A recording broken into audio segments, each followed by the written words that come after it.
Hey everybody, it is time for a little update, as well as some musings about different apple varietals. So this stuff is 5 gallons that I pressed maybe a week or two ago.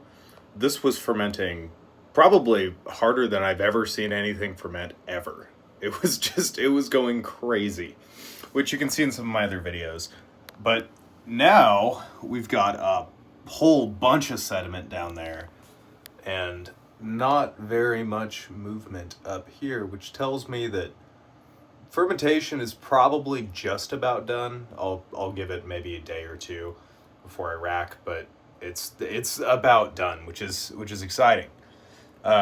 Still seeing some little bubbles in there, and it's not really clarified, but honestly, I'm new to using pectic enzyme. I've never really used anything that needed it.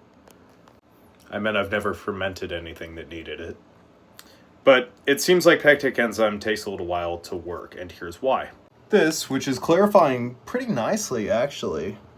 Oh, actually, wow, it's clearer than I thought it was. This I started maybe 3 weeks or maybe a month ago. I'm not sure. This is different apples than this, but they're both like early summer green apples that will yield like 5 to 6% cider, or 5 to 6% ABV cider.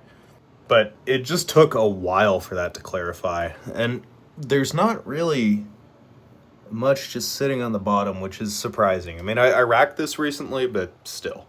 It seems like it's clearer today than it was before. And then these are just as they have been, super clear superstars of the show. Now, speaking of varietals, this is a transparent apple. So this is an early summer varietal that was pretty tart and not really much else. This was some no-name, maybe crabapple something or other, that was tart with some tannin, but also early summer, so low sugar in those. And these they're the same juice, and it's a mix of Golden Russet and Hughes Virginia crab, which are both later season apples.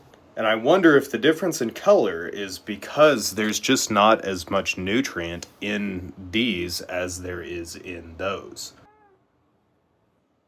I also didn't press the juice for these, so I don't know if they had an extended maceration or if the juice was just exposed to more oxygen. I really don't know. But it's interesting because with these early summer ciders, you'll have a lower ABV. These are like 5 or 6% just because there wasn't as much sugar in there because the apples didn't have all summer to develop that sugar. Whereas this is a wine because it's like 10% because it had the entire year to develop all of its sugar, which is really interesting to me.